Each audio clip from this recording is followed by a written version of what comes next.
Hello दोस्तों, नमस्कार।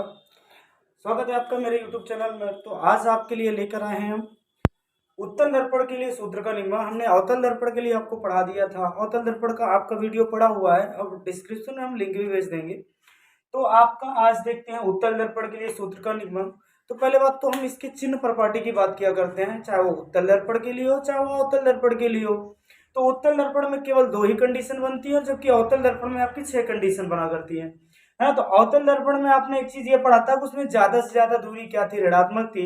मतलब सारी दूरियां ऋणात्मक थी, यही था। और इस पर क्या है कि सारी दूरियां मैक्सिमम रूप से धनात्मक होंगी, केवल वस्तु की दूरी आपकी जो रहेगी वो शायद ऋणात्मक है। तो आते हैं हम एक चतुर्थांश के माध्यम से देखते हैं। आपको एक चतुर्थांश के तहत बताया गया होगा, अगर कोई भी एक चतुर्थांश है इस प्रकार का, है ना, तो इसको बोलते हो एक्स अक्ष है, ये आपका वाई अक्ष है। अगर मानेंगे तो एक्स अक्ष के इधर वाली दूरियां सारी धनात्मक में रहती है और इधर वाली दूरी क्या होती है, आपकी ऋणात्मक में रहती है। ये चीज तो आपको क्लियर है। अगर आप ऊपर चलते हो तो सारी दूरियां धनात्मक चलेंगे और नीचे वाली सारी दूरियां क्या रहती है, आपकी ऋणात्मक रहती है। तो ये क्लियर है आपको। तो यहाँ पर बेटा ये देखिए, इधर वाली दूरियां सारी धनात्मक है, इधर वाली दूरियां सारी ऋणात्मक है। अगर ऊपर जा रहे हो तो बेटा धनात्मक आ रहा है और नीचे आ रहा है तो क्या आ रहा है, ऋणात्मक आ रहा है। इस पॉइंट को क्या बोलते हो, तो शायद मूल बिंदु बोलते हो। इसी प्रकार इस चित्र के माध्यम से देखते हैं हम उत्तल दर्पण के लिए। उत्तल दर्पण के लिए अगर इस चित्र को, इस पी को हम क्या मान ले, मूल बिंदु है हमारा। अगर इस पी को हमने मूल बिंदु मान लिया है तो मूल बिंदु इस यहाँ पर ये मूल बिंदु है, तो इधर वाली दूरियां क्या रहेंगी, ऋणात्मक रहेंगी और इधर वाली दूरियां क्या रहेंगी, धनात्मक रहेंगी। ये चीज तो क्लियर है। तो बेटा यहाँ कोई वस्तु रखी हुई है, वस्तु क्या है आपकी ए बी। ए बी कोई वस्तु हो गई, तो ये वस्तु कहाँ से यहाँ तक के डिस्टेंस को डिनोट करोगे आप यू से। ये आपकी कोई ना कोई वस्तु होगी और वस्तु के अलावा इसका जो प्रतिबिंब बन रहा है वो यहाँ पर बन रहा है, जिसको डिनोट करोगे आप वी से। ये क्लियर है ना। तो जिसको डिनोट करोगे आप कैसे, वी से, वो क्लियर है आपका। ये सी है, ये ध्रुव से। एक दफा आपको ये चीज समझनी है कि जो सारी दूरियां मापी जाती हैं वो हमेशा ध्रुव से मापी जाती हैं, चाहे वो अवतल दर्पण के लिए हो चाहे वो उत्तल दर्पण के लिए हो। दोनों की दूरियां कहाँ से मापी जाती हैं, आपकी ध्रुव से मापी जाती है। तो ध्रुव की इधर वाली दूरियां सारी धनात्मक होती है, ध्रुव की इधर वाली दूरी सारी ऋणात्मक होती है। ठीक है, लेफ्ट हैंड साइड और राइट हैंड साइड आप देख सकते हैं।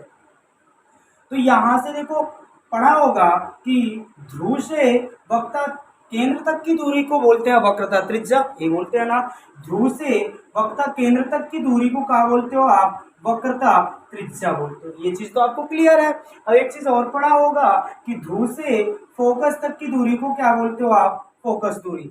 ध्रुव से फोकस तक की दूरी को क्या बोलते हो आप, फोकस दूरी। ये चीज तो आपको क्लियर है। इसके बाद आए एक चीज और आपके सामने, यहाँ पर कोई ना कोई वस्तु है, उसको डिनोट करोगे आप वी से। यहाँ पर मतलब कोई प्रतिबिंब बन रहा है, वस्तु यहाँ है तो इसका प्रतिबिंब यहाँ पर बन रहा है। ये चीज आपके लिए हो चुकी है। अब बेटा यहाँ पर लिखेंगे क्या, लिखेंगे कि वस्तु की दूरी, प्रतिबिंब की दूरी, वक्रता त्रिज्या और फोकस दूरी, ये चीज है ना। तो आप लिखेंगे यहाँ पर कि ध्रुव से, ध्रुव आपका क्या पी है। ध्रुव आपका अगर पी है तो इसको आप लिखेंगे कैसे कि ध्रुव से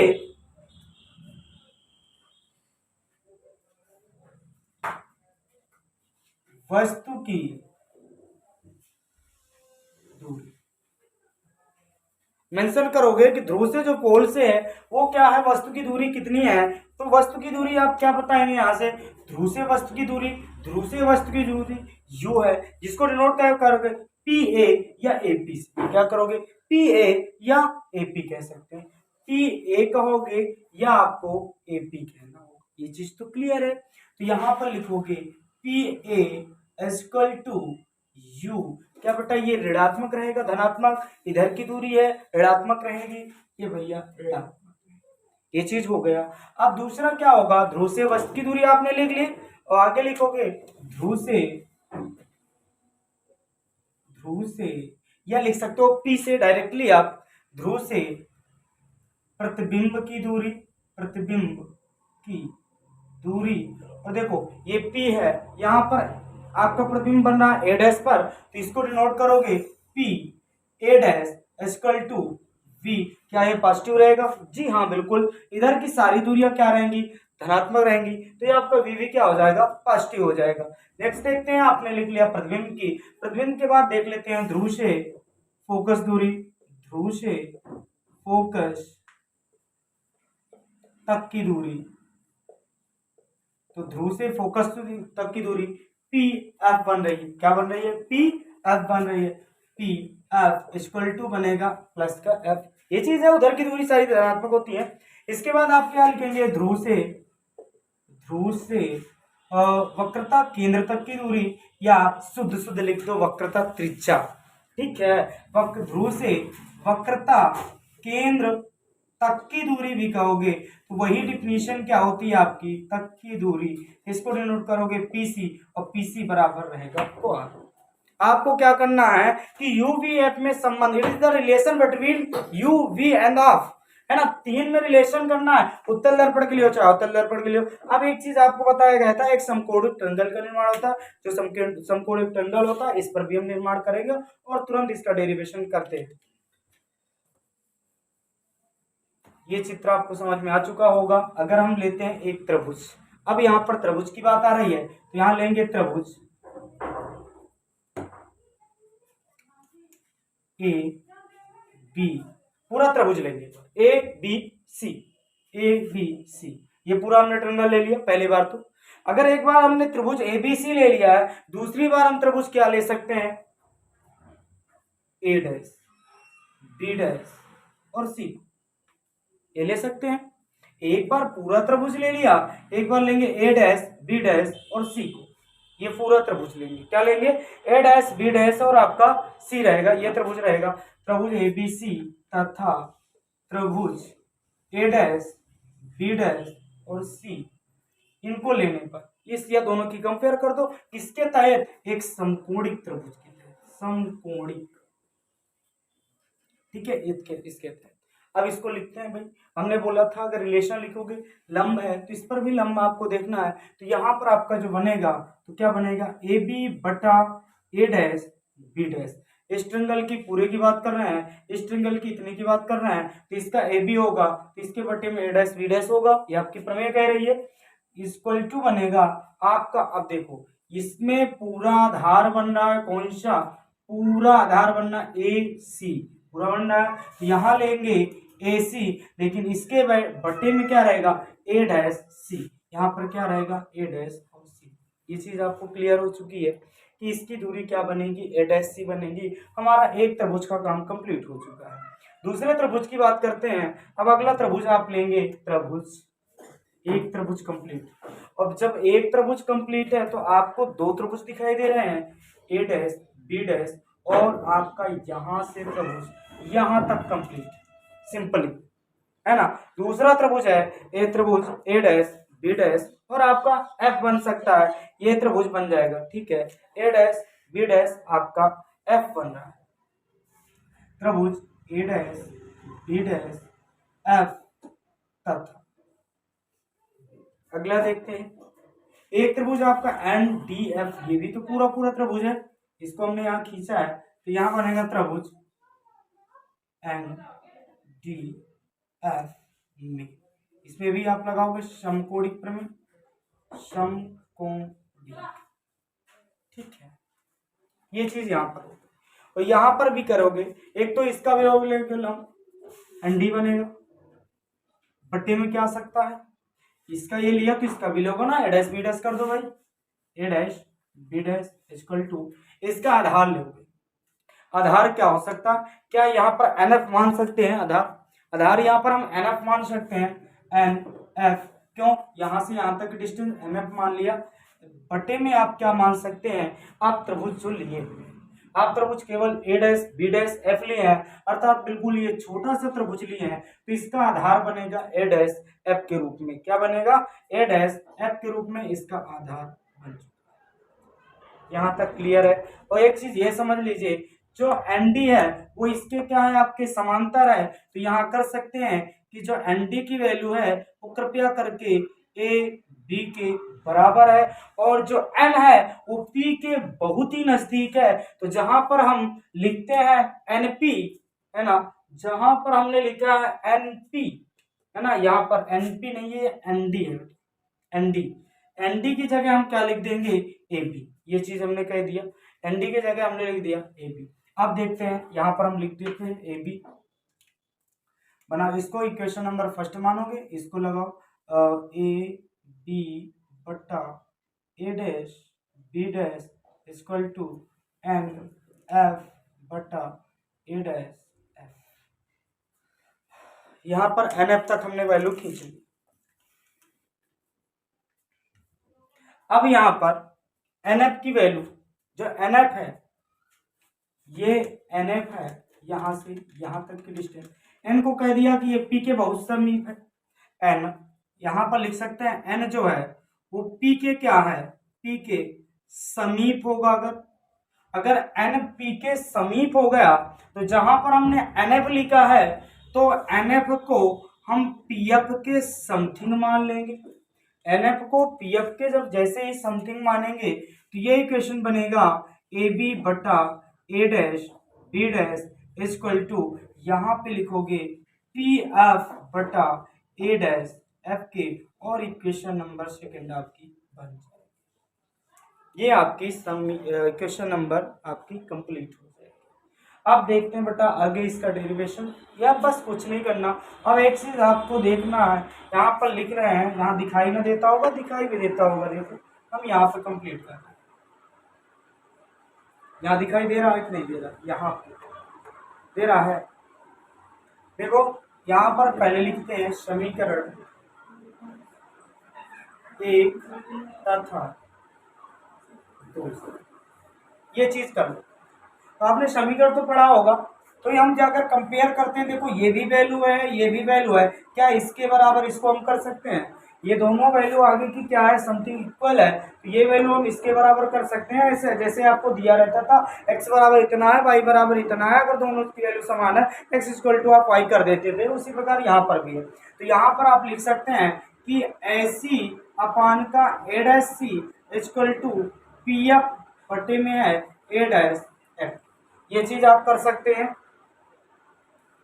ये चीज AC अपान का ए डैश सी बराबर पी एफ अपान का ए डैश एफ आप कर सकते हैं। ये आपका कंपेयर करके आ गया। अब एक चीज ये देखना, क्या इसमें किसी की वैल्यू आपको पता है? केवल पी एफ को छोड़ करके कोई भी वैल्यू आपको नहीं पता है। जब नहीं पता है उसकी वैल्यू हम ज्ञात करेंगे। ज्ञात क्या करेंगे, हमारे पास चित्र बना हुआ है, इस चित्र से सारी वैल्यू हम फाइंड आउट कर लेते हैं। आइए फिर चित्र से हम वैल्यू फाइंड आउट करते हैं। तो बेटा आप निकालेंगे क्या, आपको चाहिए AC। हम इस चित्र को रफ करते हैं थोड़ी देर बाद, ध्यान समझिएगा। हमको चाहिए AC। अगर हम AC चाहिए तो क्या AP में PC को ऐड कर सकते हैं? क्या AP या PA में PC को ऐड कर सकते हैं? तो AC मिल जाएगा। यहाँ लिखेंगे PA, देखो ये मार्कर चल नहीं रहा, यहाँ पर लिखेंगे हम PA प्लस का PC बटे में आपको चाहिए ए डैश सी। अगर आपको ए डैश सी चाहिए तो आपका है कहाँ, ए डैश सी आपका ये कंप्लीट, ए डैश सी यहाँ तक है ए डैश सी। तो ए डैश सी आप मिलेगा कैसे, जब पीसी में से पी ए डैश घटा देंगे। जब पीसी में से पी ए डैश घटा देंगे तो यहाँ पर अगर हम पीसी में से पी ए डैश घटा दें तो आपको क्या मिल जाएगा, ए डैश सी मिल जाएगा। कंप्लीटली है, यहाँ पर पी एफ रखोगे और ए डैश एफ चाहिए। तो जब ए डैश एफ चाहिए, आपको ये वैल्यू चाहिए, तो इस पूरे में से अर्थात आपको निकालना है पी एफ में से आपको क्या घटा देना है, पी एफ में से पी ए डैश को अगर आप हटा देते हैं आपको वैल्यू कंप्लीटली मिल जाएगी। ये चीज आपको समझ। तो अब ये चीज आप कंप्लीटली से प्राप्त कर लेंगे। अब ये बताइए क्या पी ए के वैल्यू दिया? हाँ बिल्कुल दिया। पीसी दिया? हाँ दिया है। और पीसी दिया, पी ए डैश दिया, ये रखा हुआ है, पी एफ दिया, ये रखा हुआ है, और पी एफ दिया, सब कुछ दिया है। एक चीज, द रिलेशन बिटवीन, आपका जो रिलेशन है वक्रता त्रिज्या और फोकस दूरी पर, तो क्या बेटा आपने पढ़ा होगा F बराबर R/2 या R बराबर पढ़ा होगा 2F के। जो वक्रता त्रिज्या होती है वो क्या होती है, फोकस दूरी का आधी, है ना। जो वक्रता त्रिज्या होती है वो फोकस दूरी की क्या होती है, आधी। यही होती है ना। फोकस दूरी अगर 2 गुना कर दिया जाएगा तो वक्रता त्रिज्या सिंपल रहेगी, और फोकस दूरी सिंपल है तो R/2 बन जाता है। रिलेशन बनेगा F बराबर R/2 की।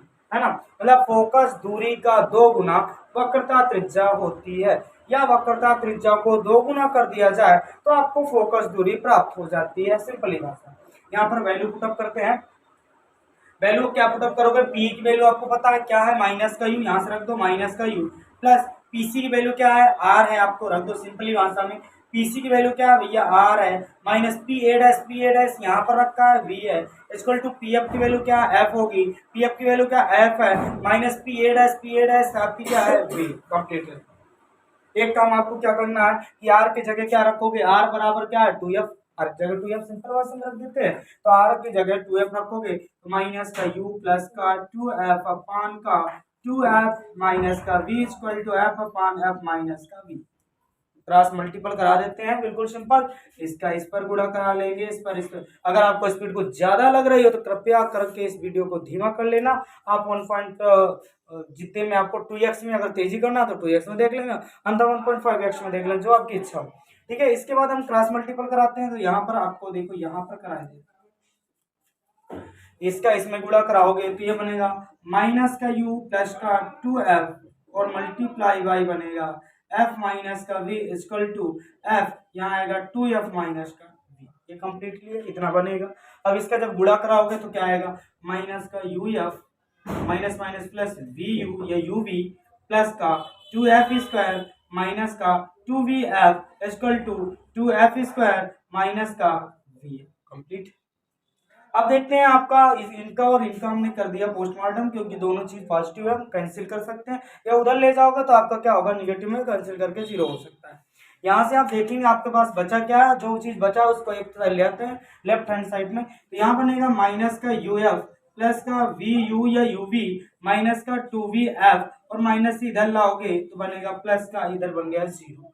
कंप्लीटली है, 2 vf है, एक vf चला जाएगा, एक तो बचेगा यार, तो यहाँ पर लिखो ना माइनस का uf प्लस का vu या uv, अब माइनस का यहाँ 2 थे, एक चला गया भैया, एक तो बचेगा ना, यहाँ पर लिख दो इक्वल टू 0। कंप्लीटली जो निगेटिव वाली है उन निगेटिव वाले को पक्षांतर कर दो, सारे पॉजिटिव में हो जाएंगे। जो आपको निगेटिव लग रहे हैं कि भैया निगेटिव है, उसको पक्षांतर कर दो तो सारे पॉजिटिव हो जाएंगे। और सिंपल भाषा में आपका यहीं से फार्मूला एक प्राप्त होने की कगार पहुंच चुका है। कृपया आप लगातार बने रहे। तो वी एफ प्लस का बनेगा यू एफ, ये चीज बन सकती है। अब यहाँ पर हम क्या करेंगे कि दोनों पक्षों में यू वी एफ से भाग दे देंगे, जैसा कि आपने अवतल दर्पण के लिए किया है उसी प्रकार यहाँ पर भी भाग दे देंगे। यहाँ पर लिख देंगे दोनों पक्षों में यू वी एफ से क्या करने पर, भाग देने पर। सुन लो, दोनों पक्षों में भाग देना, लो भैया दे दो।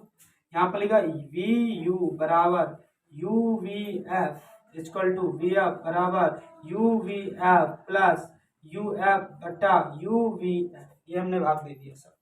क्या कुछ कैंसिल हो रहा है, देख लेते हैं भैया। कैंसिल नहीं होगा, हो जाएगा कंप्लीटली है, तब तो सूत्र बनेगा वी यू कैंसिल, यहाँ से वी एफ और वी एफ कैंसिल, यहाँ से यू एफ और यू एफ कैंसिल। अब बचा क्या, जो बचा है तो यहाँ पर बचा 1/f equal to 1/u plus का 1/v। क्या इतना बचा है? जब इतना बचा है तो यही तो बेटा आपका आंसर बचा है। क्या है, यही तो आपका क्या है, डेरिवेशन इज द कंप्लीट। तो आज के लिए इतना ही, कल फिर मिलते हैं। धन्यवाद, जय हिंद, जय भारत।